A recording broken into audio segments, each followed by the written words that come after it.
Comment se préparer à un séjour de longue durée à l'étranger en restant chez soi? En raison de la pandémie de Covid-19, le 11e salon S'expatrier mode d'emploi s'est tenu sous la forme de visioconférences. Les internautes ont pu aussi échanger avec les experts pendant des tables rondes ou via les réseaux sociaux. Quelle que soit la raison de votre départ, en famille, retraite, projet professionnel, une de vos premières préoccupations doit être la santé. Et tout dépend du pays où vous allez résider.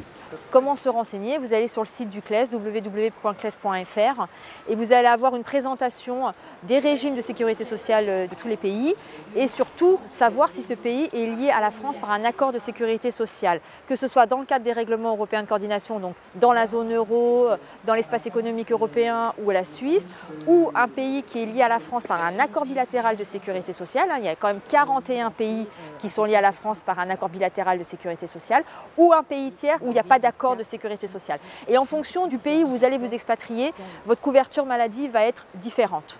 Attention donc, dans certains cas, il faut se prémunir. S'il n'y a pas d'accord bilatéral avec la destination de votre expatriation, je vous conseille vivement d'adhérer à la Caisse des Français de l'étranger, dite également la CFE, qui est un organisme de sécurité sociale français pour les expatriés. Et Malakoff Humanis est un groupe de protection sociale paritaire et mutualiste où on pourra vous proposer une mutuelle afin d'avoir une couverture optimale. Nous transposons le système français à l'étranger. Les impôts sont un autre domaine à ne pas négliger. Que faire dans tous les cas avant de partir? Le plus simple, ce serait d'aller sur le site impôts.gouv.fr puisqu'il y a une rubrique internationale particulier qui répond à toutes les questions qu'on peut se poser, qu'on soit salarié, retraité ou autre, puisque effectivement ce n'est pas aussi simple. Mais s'il y a un conseil vraiment que je dois donner, c'est de penser à partir en créant son espace particulier, donc en partant aussi avec ses identifiants, numéro fiscal, mot de passe, pour pouvoir communiquer avec l'administration fiscale en toute sécurité, mais aussi s'assurer effectivement qu'il n'y a pas de problématique de délai d'acheminement, de perte de documents. La fiscalité est souvent source de nombreux problèmes. Un bilan patrimonial peut s'avérer nécessaire. Sachez, si vous avez l'intention de vendre votre résidence principale ou un logement locatif, que des exonérations sont possibles. Autre sujet, anticiper l'impôt sur le revenu. Un exemple, si vous êtes retraité. Est-ce que vous allez payer les impôts en France ou est-ce que vous allez les payer à l'étranger? Tout va dépendre de la nature de votre retraite. Si c'est une retraite payée par la fonction publique, même si vous êtes à l'étranger, votre imposition sera due en France. Donc il faut étudier les conventions fiscales, regarder si on traite les problèmes de double imposition, parce que partir dans un pays et s'apercevoir qu'après les revenus vont avoir une double imposition, ça peut être des fois désagréable. Si vous partez sans avoir pris de conseil, peut-être que vous allez le regretter tout simplement, parce que la fiscalité sera telle que vous serez obligé de revenir.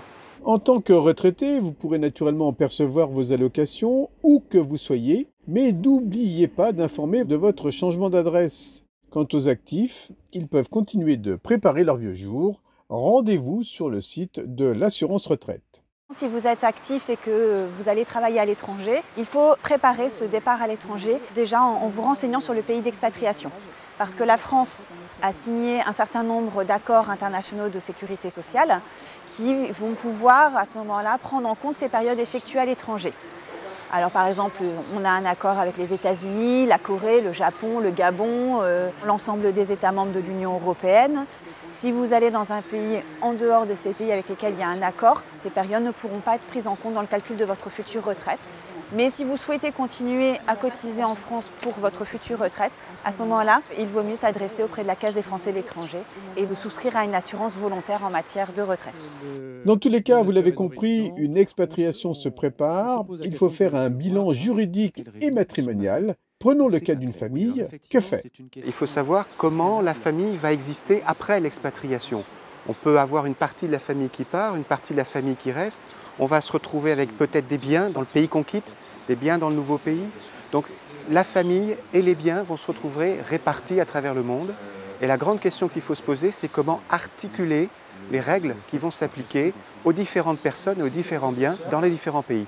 Donc il faut faire le point, si on quitte la France, avec un notaire en France, parce qu'il va vous expliquer ce qui se passe pour ce qui reste, ceux qui restent ou les biens qui restent. Mais il faut aussi faire le point avec un juriste de là où on va. Et puis il va falloir faire en sorte que vos conseils se parlent. Parce qu'il faut qu'il se pose la question, je vais faire ça chez moi, comment ça fonctionne chez toi? Ce que tu fais chez toi, ça va avoir tel impact chez moi. Et si on ne se parle pas, on risque d'aller à la catastrophe. Il faut anticiper. Anticiper, c'est vraiment le mot qu'il faut retenir, c'est-à-dire voir ce qu'on a déjà fait, si c'est valable, comment ça va être efficace à l'étranger. Et si ça ne l'est pas, s'il n'y a pas d'efficacité en face, il faut tout de suite aller essayer de trouver des correctifs, refaire, actualiser ce qu'on a fait pour être sûr que ça va avoir des effets à l'étranger. Et pour ça, votre notaire est la personne de confiance à qui vous pouvez vous adresser.